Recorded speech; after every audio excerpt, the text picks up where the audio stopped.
بسم اللہ الرحمن الرحیم وخلقناکم ازواجا صدق اللہ مولانا العظیم۔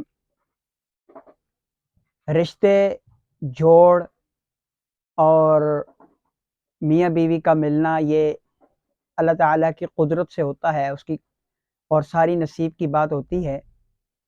زمین کے اوپر انسان جد و جہد کرتا ہے، کوشش کرتا ہے، سعی کرتا ہے، اور پھر جا کر کے یہ رشتہ بنتا ہے۔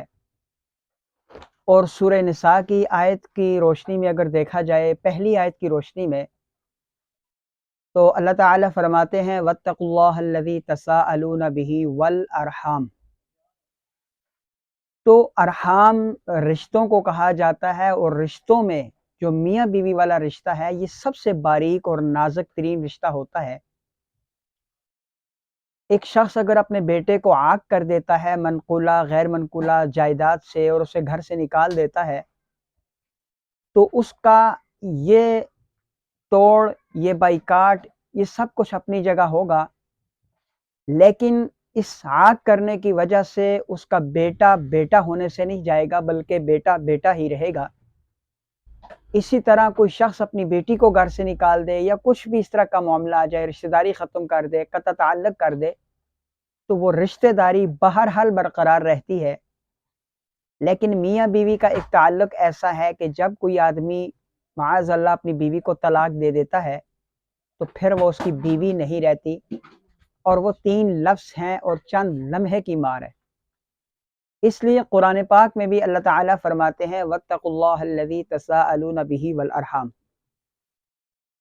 تو یہ رشتے جب بنتے ہیں تو یہ اللہ تعالیٰ کی طرف سے ہوتے ہیں، اور انسان کے لیے تقدیر میں عورت اور مرد لکھے ہوئے ہوتے ہیں کہ اس مرد کا جوڑ اس کے ساتھ بنے گا۔ انسان صرف کوشش کرتا ہے، سعی کرتا ہے۔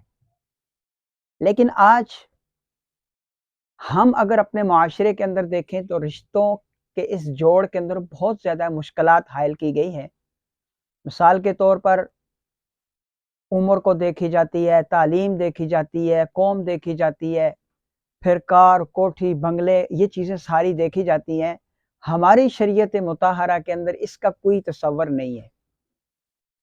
آپ دیکھیں، امیر صحابی سے غریب لڑکیوں نے بھی شادی کی ہے، امیر لڑکیوں سے غریب صحابہ نے بھی شادیاں کی ہیں۔ پھر عمر کا تناؤ بھی کوئی نہیں دیکھا جاتا۔ رسول اللہ صلی اللہ علیہ وسلم کی عمر 50 سال ہے، عائشہ صدیقہ رضی اللہ تعالیٰ عنہ کی عمر عنہا کی عمر جو ہے وہ 14 سال ہے۔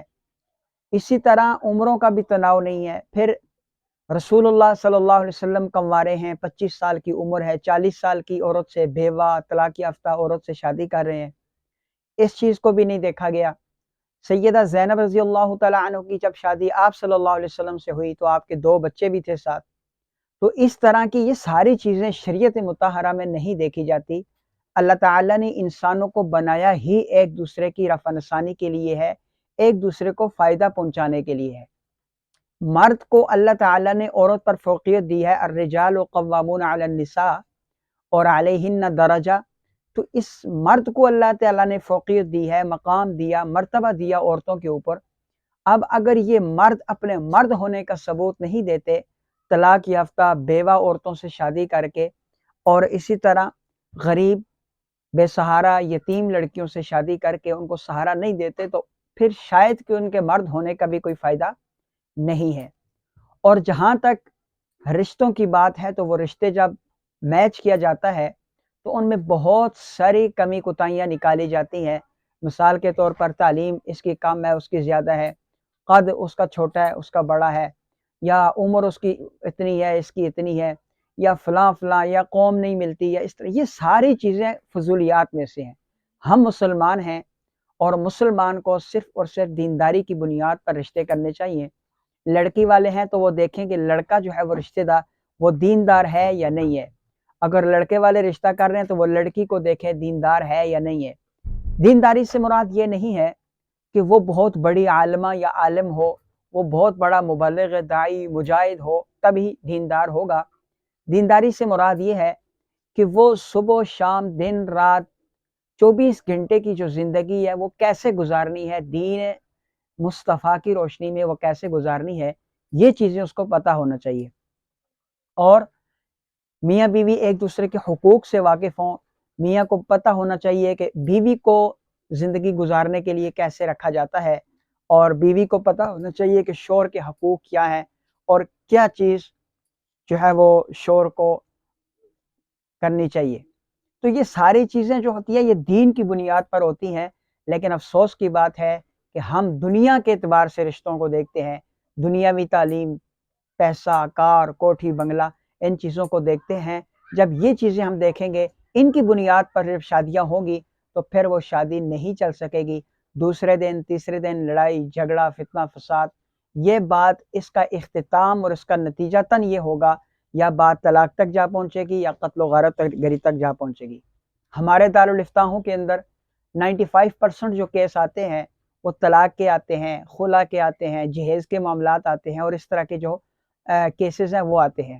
عدالتوں کے اندر آپ چلے جائیں تو وہاں بھی فیملی جو کیسز ہوتے ہیں ان میں زیادہ تر میاں بیوی کے جھگڑے ہی آتے ہیں، اور اس کی وجہ یہی ہے کہ ان کی بنیاد ہی غلط طریقے پر رکھی جاتی ہے، تبھی یہ سارے چیزیں ہوتی ہے۔ ہم آپ سے ریکویسٹ کرتے ہیں کہ اپنے رشتوں کو خالصتاً دینداری کی بنیاد پر کرنے کی کوشش کریں، اسلامی اصولوں کے عین مطابق اپنے رشتوں کو نبھائیں۔ اللہ تعالی مجھے بھی اور آپ کو بھی عمل کی توفیق عطا